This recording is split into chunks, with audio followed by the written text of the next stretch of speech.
cardiopatías congénitas y por último otras causas de hipertensión pulmonar. Esta clasificación la tienen que saber, que es el último consenso. Yo tengo que diferenciar además si es precapilar, postcapilar, si es pre y postcapilar junta o es durante el ejercicio. A esto hay un grupo que todavía no está definido en la guía, que es la hipertensión de altura. Los pacientes que vivimos en grandes alturas se define como más de 2.500 metros sobre el nivel de mar, que es casi un 30% de la población mundial, que vivimos en grandes alturas, que indefectiblemente hacemos cambios de hipertensión de arteria pulmonar. Si nosotros nos medimos toditos, probablemente tengamos 22, 23, desde nacidos de repente 20, ¿no? Pero conforme vamos estando en altura y nos vamos adaptando, tenemos una adaptación fisiológica de hipertensión pulmonar. Y si yo tengo disnea o mala tolerancia al ejercicio, mi tratamiento sería bajar a nivel de mar, para que lo lleno de medicamentos y lo puedo bajar. Y le tengo que hacer un mes después su ecocardiograma a nivel de mar y tengo que ver si realmente mi paciente se resuelve el problema, se queda a vivir a nivel de mar. Eso pasa en los deportistas. Hay algunos deportistas que se valoran a nivel de mar y cuando vienen acá es totalmente diferente. Pues, la prueba de esfuerzo es diferente a nivel de mar que en altura. Tendría que hacerse unas pruebas de esfuerzo para ver si realmente toleran los deportistas este cambio de altura. Ya. La precapilar habla todos tienen que tener presión de arteria pulmonar media más de 20. El PEP es la presión de enclavamiento pulmonar. ¿Quién toma esa presión de enclavamiento pulmonar? El cateterismo derecho. Yo entro por la vena cava superior y puedo hacer el cateterismo derecho y luego me voy y hago una presión en cuña de donde nace el tronco de la pulmonar, que es más o menos acá. De donde nace el tronco pulmonar, llega mi catéter hasta ahí y ahí puedo hablar yo de esta presión en cuña, presión de enclavamiento pulmonar, que no me lo puede decir el cardiólogo solamente con el ecocardiograma, tiene que ser la hemodinamia, la prueba que me permita ver. Y la resistencia vascular periférica, la resistencia vascular medida, la resistencia vascular pulmonar, medida en unidades Wood, que también lo vamos a medir a través de la hemodinamia, ¿no es cierto? Entonces, para que sea considerada precapilar, yo tengo presión media de arteria pulmonar más de 20, presión de enclavamiento menos de 15 y resistencia vascular pulmonar más de 2. La postcapilar, presión de arteria media 20, presión de enclavamiento más de 15, resistencia vascular menos de 2. La pre y postcapilar, todo está elevado, la resistencia, la presión de enclavamiento y la presión de arteria pulmonar. Y durante el ejercicio sí tengo cambio de 3 milímetros en esa presión durante el esfuerzo. ¿Por qué es importante esto? Por el tratamiento, por la clasificación, el pronóstico y el tratamiento. Ya. Luego voy a tener 5 grupos. Los 5 grupos sí tienen que saber la estratificación, porque de arteria pulmonar de hipertensión yo les voy a tomar el concepto, cuánto es el cuadrito anterior, los grupos y solamente la clínica aplicados a un cuadro clínico, ¿no es cierto? El primer grupo, el gran grupo de los idiopáticos, ahí tenemos 2, los respondedores o no al test de vasorreactividad.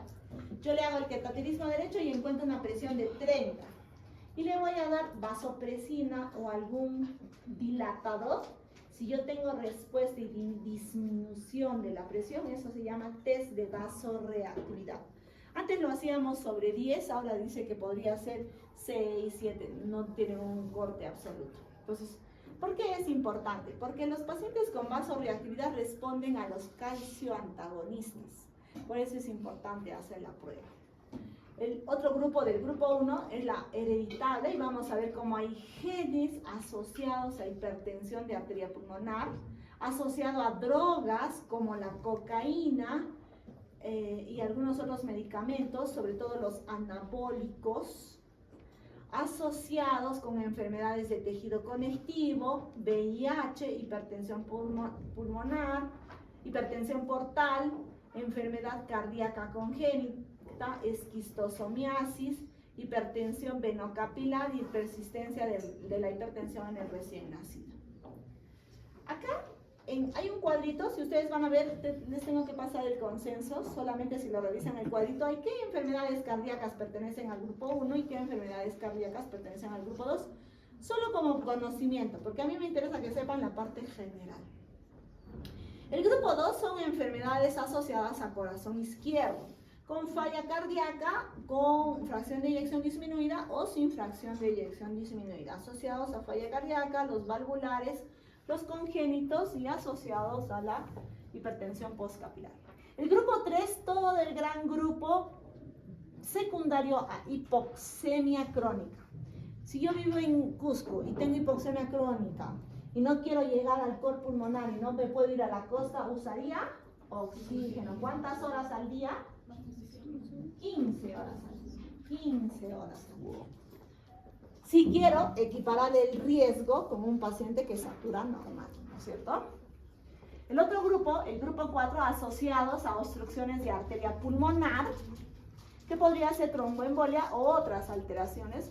Por ejemplo, una obstrucción podría ser por cáncer o malformaciones, ¿no?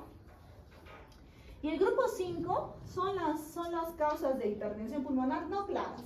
Por ejemplo, las anemias, la sarcoidosis y otras enfermedades que no son claras, que justamente están desórdenes hematológicos, sistémicos, metabólicos, la falla renal crónica, las microangiopatías, la mediastinitis, etc. Y están definidas en esta parte de abajo, que podrían asociarse a otras causas no claras. Esos 5 grupos los tienen que tener bien claros. Ya. Ahí no se ve, ¿no?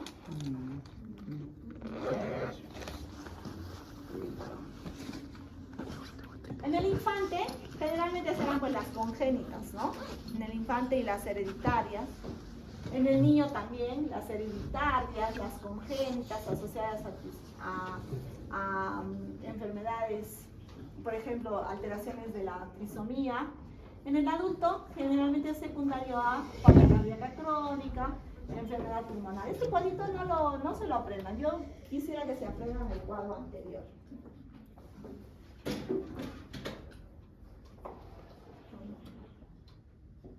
Estos son los genes que se asocian a hipertensión pulmonar, muchísimos genes ya definidos. Algunas drogas, ya les había dicho, todos los anabólicos, la cocaína, alguna quimioterapia, algunos medicamentos que se utilizan también para problemas hormonales, colagenopatías que se pueden asociar a enfermedad de arteria pulmonar. De ahí no les puede faltar los anabólicos, las metanfetaminas, la cocaína. Es muy frecuente la asociación de Red Bull con Coca-Cola, ¿sí o no? Esa, por ejemplo, es una bomba para el tema cardiorrespiratorio, ¿no? Los pacientes vienen y encima toman alcohol, Red Bull y Coca-Cola y ya fueron, ¿no? Vienen con anginas. Entonces, estos pacientes que tienen hipertensión de arteria pulmonar, vamos a ver o no siempre la predisposición genética, si es que hay, porque hay un gran grupo de familias que tienen hipertensión de arteria pulmonar, factores de riesgo que van a producir a la larga injuria vascular continuamente, se van a activar los mediadores de inflamación, sobre todo los factores de crecimiento derivados de plaqueta y el factor de crecimiento derivado del endotelio, con alteración de los mediadores de vasodilatación. Va a haber un desbalance de estos mediadores que son de vasoconstricción respecto a los de vasodilatación. Va a haber una vasoconstricción y una proliferación del endotelio, donde va a producir hipertrofia del músculo liso con estos factores de crecimiento derivados del endotelio y sobre todo de las plaquetas. Va a producir trombosis y éstasis y a la larga complicaciones. Entonces, si vemos el siguiente vasito, no, entonces en este. Miren cómo la arteria pulmonar normal y la arteria con obstrucción vascular, el engrosamiento de la íntima, ¿no? El engrosamiento de la íntima a mí me permite ver con alteraciones de la estructura. Y entonces, ¿qué pasa ahí? Que yo tengo, si tengo engrosamiento, tengo más resistencia, menos flujo vascular. Y cuando tengo menos flujo vascular voy a tener más viscosidad. Y entonces va a ser una relación inversa también con la velocidad de flujo que se produce a nivel. Y esa éstasis es lo que va a producir el tromboembolismo crónico por depósitos de fibrinos, ¿no? Ahí. Yo voy a activar la vía de la endotelina, voy a activar la vía del óxido nítrico, voy a activar la vía de la prostaciclina mediante esa liberación de mediadores inflamatorios. Según la vía que yo active, puedo tener más vasoconstricción o más vasodilatación. ¿Y por qué es importante estas vías? Porque estas vías justamente son las dianas terapéuticas. Yo tengo antagonista de los receptores de la endotelina, agonistas del óxido nítrico o agonistas de la prostaciclina, y por eso es importante saber qué vía inflamatoria está estimulada en mi paciente. Entonces ahora ya están en fase 3 los estudios de los biológicos que justamente inhiben esos mediadores, porque hasta ahora yo solamente tengo medicina que me bloquea acá, pero no tengo medicinas que bloquean a nivel de los receptores o de esa unión justamente con los mediadores inflamatorios, pero ya se están creando ahora biológicos que pueden justamente inhibir y dar ese paso a la hipertensión arterial pulmonar. Voy a tener la vía de la guanilato ciclasa, justamente, o de la fosfodiesterasa 5, dependiendo de cuál mediador inflamatorio estoy hablando. Ya, entonces, recuerden que el ventrículo derecho va a responder al aumento de la resistencia vascular pulmonar mediante incremento de su presión para preservar el gasto cardíaco. Pero si esto es crónico y es a largo plazo, yo voy a tener remodelación progresiva de esa vasculatura del ventrículo. Creo que alguien se está muriendo por allá. A ver, hay que jalarle la oreja, ¿no? Muchos dicen, jálale la oreja, dale un golpe en la espalda, se atoró. Y a veces es peor, porque a veces despiertan más reflejos, ¿no es cierto? Más reflejos que sí. También O levanta las manos, golpéale, dale un golpe, y a veces es peor. creo que cuando le golpeas haces que si hay algo en lo que se ha atorado, en vez de que salga, se cae más, provoca más. Podría ser. Está contraindicado hacer cualquier maniobra brusca, ¿no? Y esperar que se le pase, que tome agüita tibia, que no estimule la vía, que deje de hablar, que respire, porque generalmente nos microatrofia. La mayoría de personas nos microatrofian. Si se han dado cuenta, después del COVID, los que hemos perdido la anosmia, los que hemos tenido anosmia o pérdida del gusto, hemos tenido también una desmielinización de los nervios, ¿no es cierto? Con una alteración de la depolarización. Y entonces nos microatoramos más veces que antes. Nuestro reflejo es diferente, ¿no? Entonces ahí... ¿Qué le pasó? Se atoró por no invitarte la papita.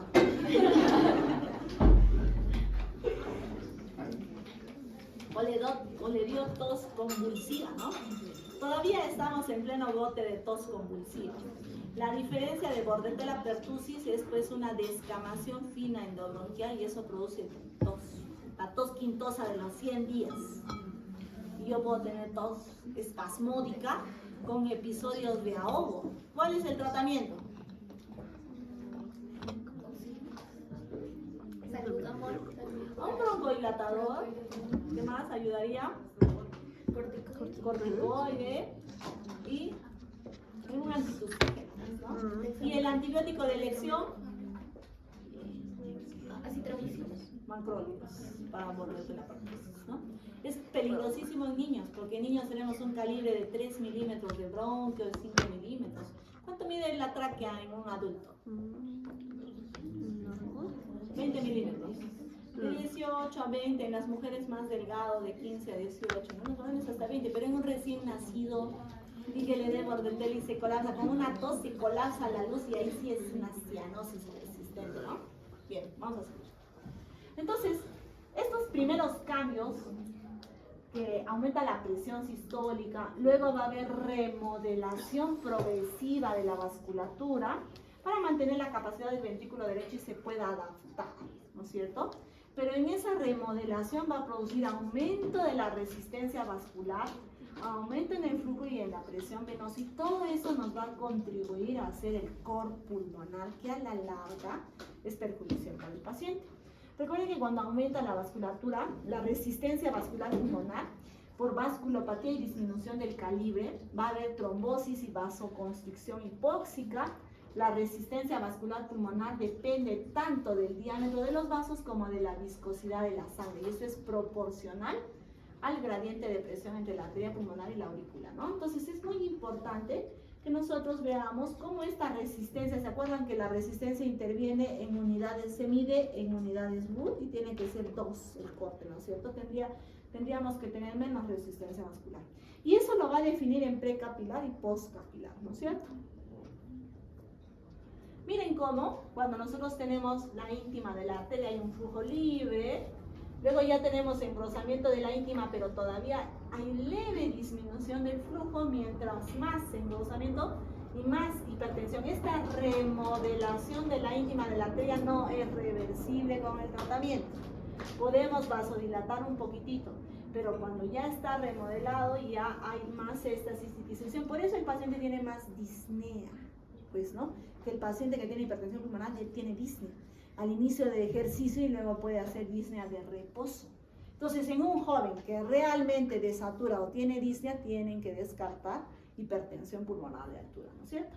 Los síntomas: disnea durante el ejercicio, fatiga y agotamiento, disnea cuando yo encorvo mi tórax y comprimo, ¿no? Hago una compresión y un cambio de la presión de la caja intratorácica, que se llama la bendopnea, palpitaciones, hemoptisis cuando tengo hipertensión pulmonar severa, distensión abdominal, náuseas y todos los signos de cor pulmonar. Puedo tener también disnea y síncope en un joven, hay que descartar hipertensión pulmonar.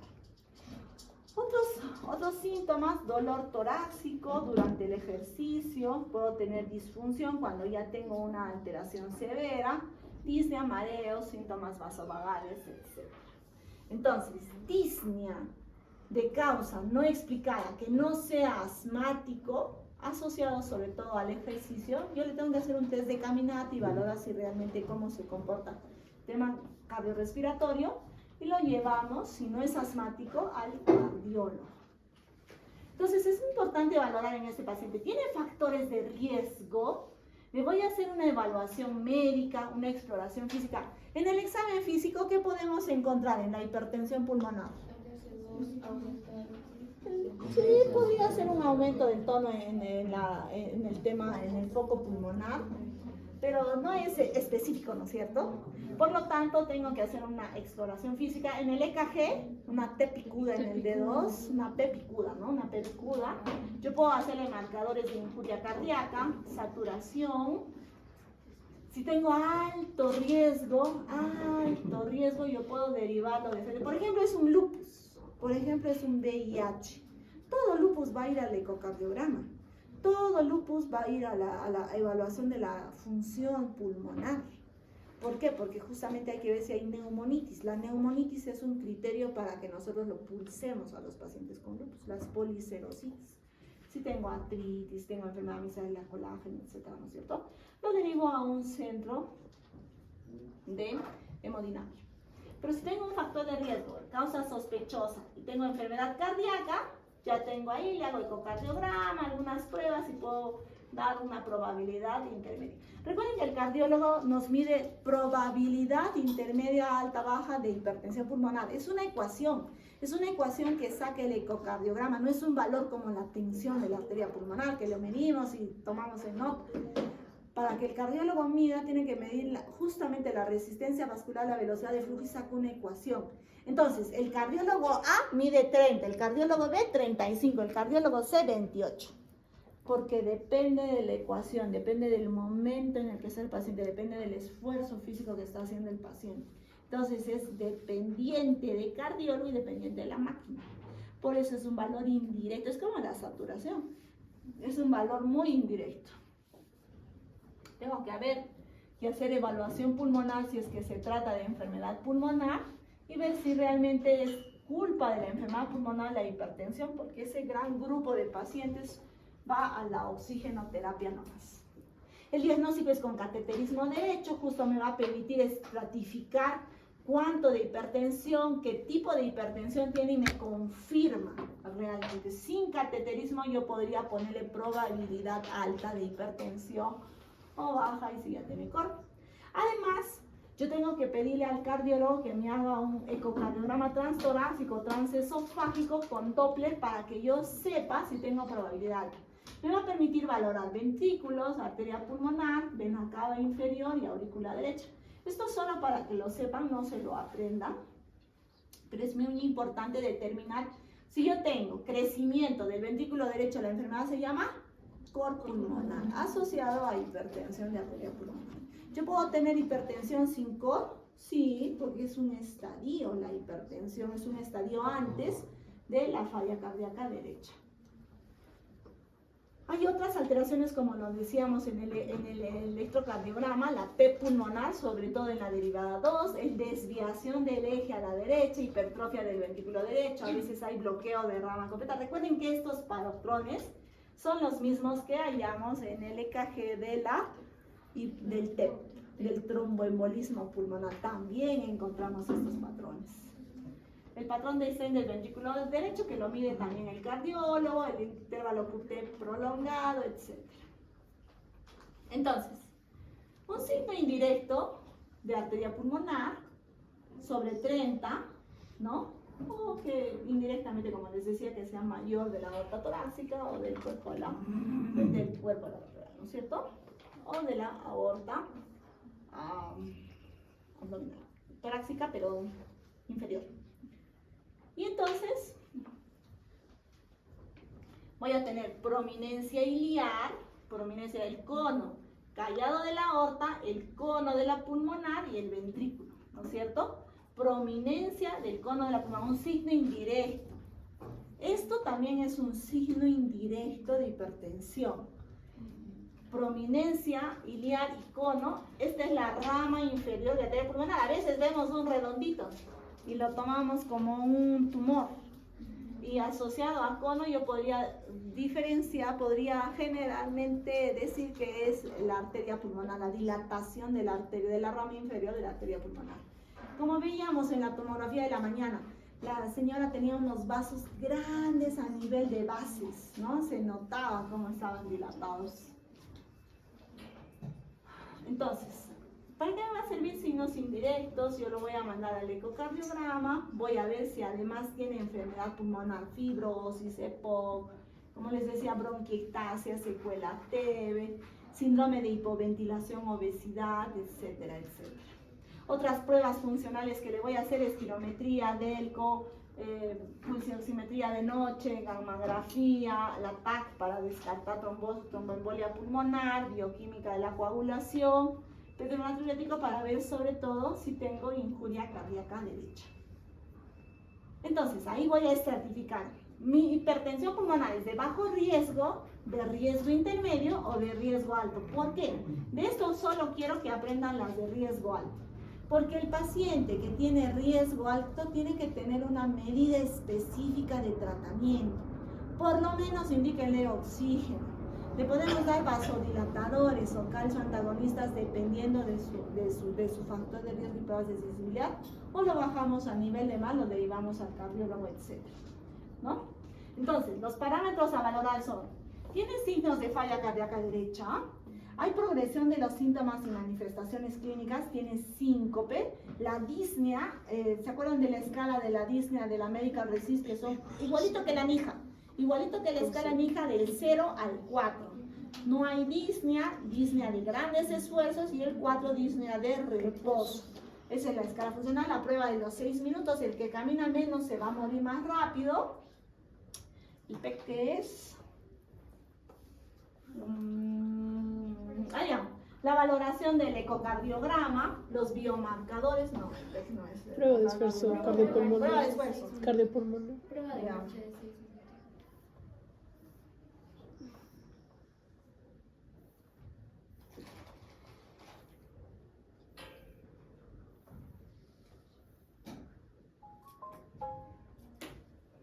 Prueba de esfuerzo, los biomarcadores, ecocardiograma, la resonancia cardíaca y la hemodinámica, ¿no es cierto? Menos estos. Este cuadrito lo tienen que leer, está en la guía. Es solamente los tres primeros cuadritos de la guía y van a entender todito. Los pacientes que tienen, los hereditarios, los idiopáticos, son raros, del grupo 1, son raros. El grupo 2 de cardiopatía izquierda y en el adulto y cardiopatías congénitas es el grupo más común. Por lo tanto, tiene que ser derivado a un centro cardiológico de alta especialidad, ya sea para tratamiento quirúrgico o para manejo de algunos medicamentos. Tratamos la falla cardíaca izquierda y le podemos dar algunos medicamentos que lo vamos a ver ahorita en los grupos de tratamiento. Luego, los asociados, los del grupo 3, los asociados a enfermedad pulmonar crónica, van a optimizar el tratamiento de la enfermedad, usar oxígeno 15 horas al día sobre todo y pueden beneficiarse de algunos medicamentos, también es común. El grupo 1, el grupo del TEP y de otras asociaciones son más raros, ¿no? Podemos hacer el test agudo de vasodilatadores. Ahí tenemos que saber, ¿es respondedor o no respondedor? Porque si mi paciente es respondedor a vasodilatador, yo le puedo dar calcioantagonistas. Los calcioantagonistas es para ese grupo de los vasorespondedores, que puedo medirlo con, aquí está el protocolo, le hago un test de esfuerzo al paciente y le pongo óxido nítrico y veo si realmente disminuye la presión de la arteria pulmonar.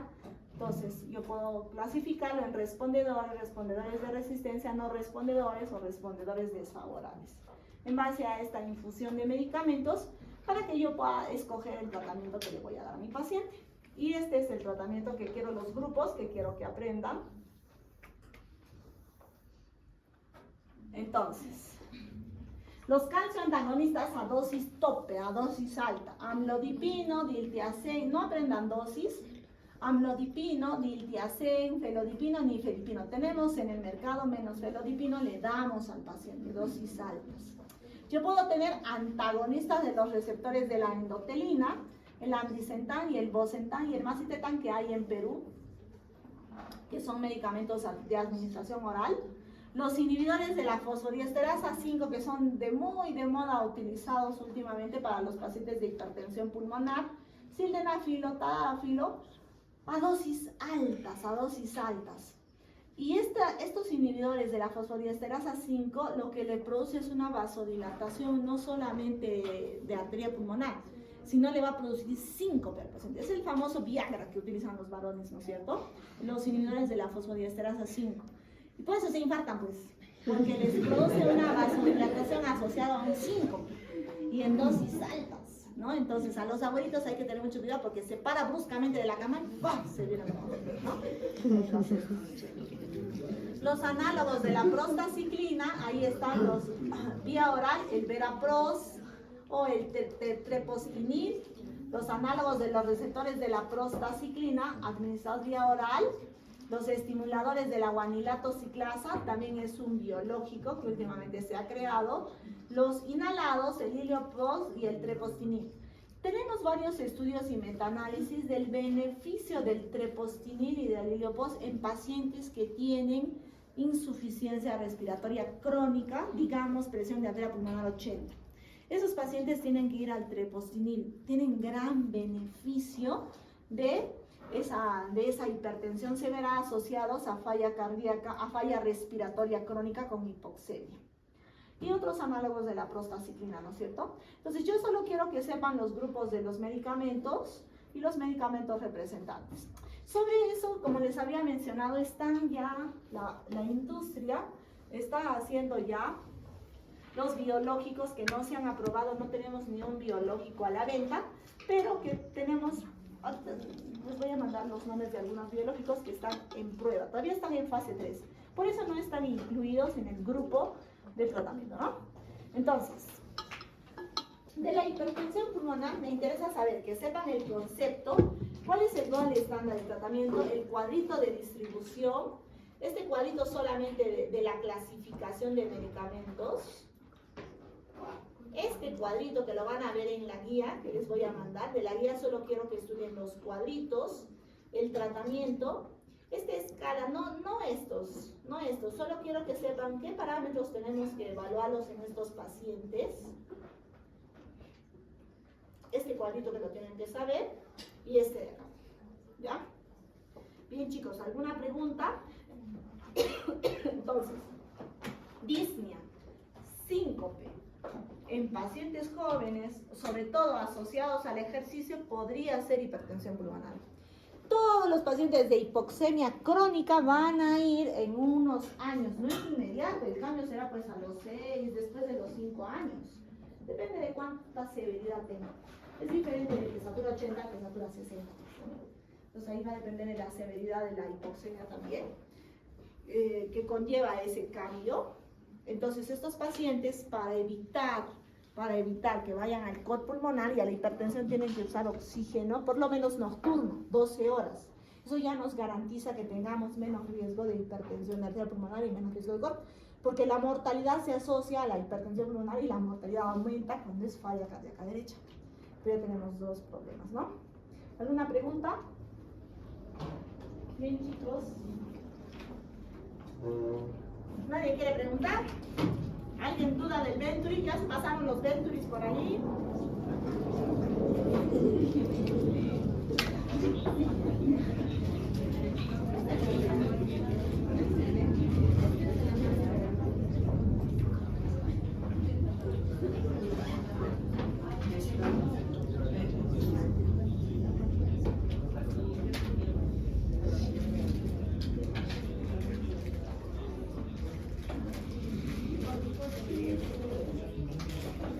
Ya, bien chicos, terminamos.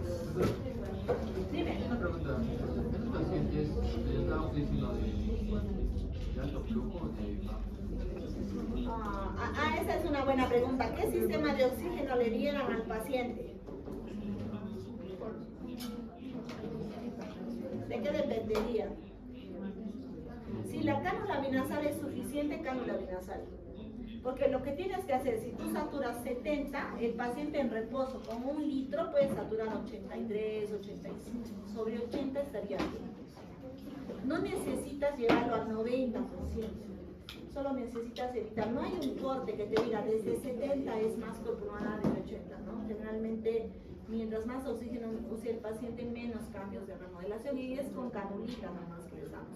Claro que si le falta mucho oxígeno en un paciente crónico o que tiene neumonectomía crónica y es servicio de saturar, de repente menos. O de repente no. Entonces, depende de la severidad del cuadro. Pero con que sature 83, 84 sobre 80, si no tiene hipertensión, ¿cuáles son los criterios de oxígeno domiciliario? A ver, 1. Criterio absoluto. Cor pulmonar e hipertensión pulmonar. Criterio absoluto para usar oxígeno domiciliario. Criterios relativos, que tenga el hematocrito más de 56 a nivel de mar. Acá tendría que ser más o menos 58, más o menos, porque siempre tenemos una corrección a la altura, ¿no es cierto? El hematocrito. Que desature 4 puntos en el test de caminar. Y que tenga en el EPOC, que tenga un volumen expirado forzado de un BEP obstructivo, ¿no es cierto? Entonces esos criterios me van a hacer a mí criterios relativos para que yo le dé el oxígeno. Para eso le hacemos el test de caminar, ¿no? Porque el paciente de repente sentadito está bien, el problema es cuando va al baño, cuando regresa, cuando hace actividad, cuando se va a la calle, cae sus cosas, ¿no? Bien chicos, terminamos. ¿Cuándo va a ser nuestro examen, Sami?